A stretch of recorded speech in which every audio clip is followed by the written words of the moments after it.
Hai, saya Ruby Herman dan hari ini saya bersama dengan Pak Ahmad Tukholis. Beliau adalah konsultan pernikahan. Halo Pak Ahmad Tukholis. Halo. Apa kabar? Alhamdulillah baik. Nah, ini banyak nih Pak yang Ya.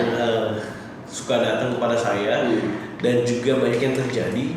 Ini pernikahan beda agama. Ya. Dan ada teman-teman saya juga pernikahan beda agama dan kendalanya itu mereka nggak bisa lakukan ini di dalam negeri. Ya. Akhirnya mereka mesti ke luar negeri. Ada yang ke Singapura, ada yang ke Hong Kong, ada kemana. Karena yang terjadi adalah di sini di dalam negeri ini tidak diizinkan. Nah, hari ini kan saya bersama dengan Pak Ahmad Tukholis sebagai konsultan pernikahan nih Pak. Ya. Nah, bagaimana nih pandangan Bapak dan mungkin ada solusi Pak? Ya. Pertama saya ingin menjawab kenapa kemudian beberapa calon pasangan ini harus ke mancanegara gitu ya untuk melangsungkan pernikahan. Karena di sana memang lebih simpel gitu. Ya, misalnya di Singapura, di Thailand, di Hong Kong maupun Aussie, mereka lebih simpel ketika mau menikah. Jadi tidak ditanya apakah sudah menikah secara agama atau tidak gitu. Nah, itu yang kemudian mereka memilih ke sana. Tapi yang kedua bisa karena faktor ketidaktahuan. Karena sebetulnya di Indonesia juga bisa dilakukan. Oh, sebenarnya di Indonesia juga bisa ya? Ya, karena gini, secara konstitusi memang tidak ada larangan gitu ya. Kalau kita mengacu pada Undang-Undang Perkawinan Nomor 1 Tahun 74, di sana itu abu-abu, tidak ada pelarangan dan juga tidak ada pembolehan. Dalam arti begini, yang diatur di dalam Undang-Undang Perkawinan itu adalah bagaimana setiap pernikahan harus dilakukan sesuai dengan hukum agamanya masing-masing. Nah, inilah yang kemudian dipraktekkan oleh mereka pasangan beda agama. Jadi mereka bisa menikah dengan dua cara sekaligus gitu. Jadi misalnya Islam dan Kristen, mereka bisa melakukan dengan akad nikah dan juga pemberkatan. Nah, setelah itu disampaikan ke kantor catatan sipil. Ya, itu sangat memungkinkan. Kenapa demikian? Karena memang pernikahan itu bagian dari hak sipil warga negara yang tidak bisa diintervensi, tidak bisa dikurangi. Gitu.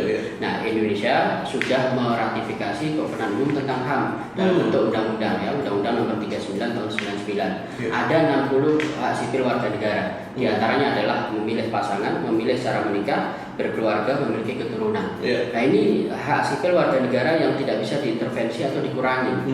Seperti apa contohnya? Misalnya ada pasangan si A dan si B misalnya dia mau menikah, tapi negara dalam keadaan genting, perang misalnya di negara lain. Lalu pejabat negara bilang jangan nikah dulu lah, nanti aja, ini negara sedang genting, nggak bisa, gitu. Nggak bisa. Begitu juga terkait dengan perbedaan agama. MA tahun 89 pernah mengeluarkan putusan nomor 1400 bahwa perbedaan agama itu tidak menghalangi seseorang untuk menikah gitu. Karena di dalam konstitusi maupun perundang-undangan tidak ada dijelaskan tentang itu gitu. Jadi sangat memungkinkan. Jadi ketika mereka sudah mendapatkan pengesahan secara agama, maka tugas negara adalah mencatatnya. Ini sebagaimana diatur dalam Undang-Undang Administrasi Kependudukan nomor 24 tahun 2013 begitu. Tapi kan banyak orang yang nggak tahu nih Pak, nggak tahu dia harus kemana untuk ini. Itu kan secara undang-undang Pak ya. Tapi dalam kenyataannya kan banyak institusi atau juga mungkin dari sisi pemimpin-pemimpin agama yang tidak membolehkan Pak. Ya, memang ini yang menarik. Tahun 2005 saya pernah melakukan riset ketika riset itu dibiayai oleh Komnas HAM waktu itu. Nah, teman saya menarik sebetulnya. Jadi secara umum memang agama-agama atau pandangan agama itu melarangnya gitu ya.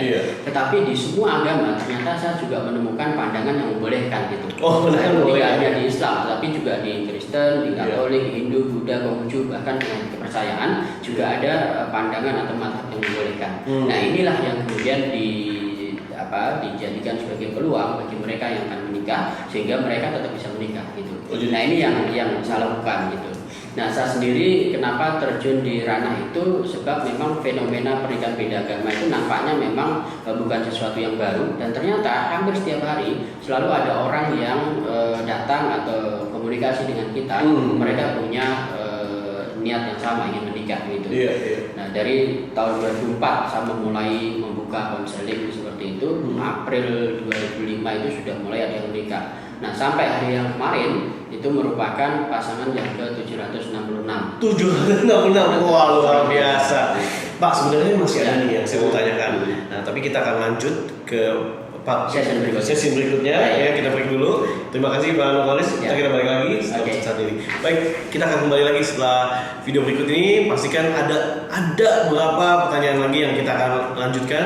Terima kasih udah nonton. Kita sambung ke part 2. Terima kasih.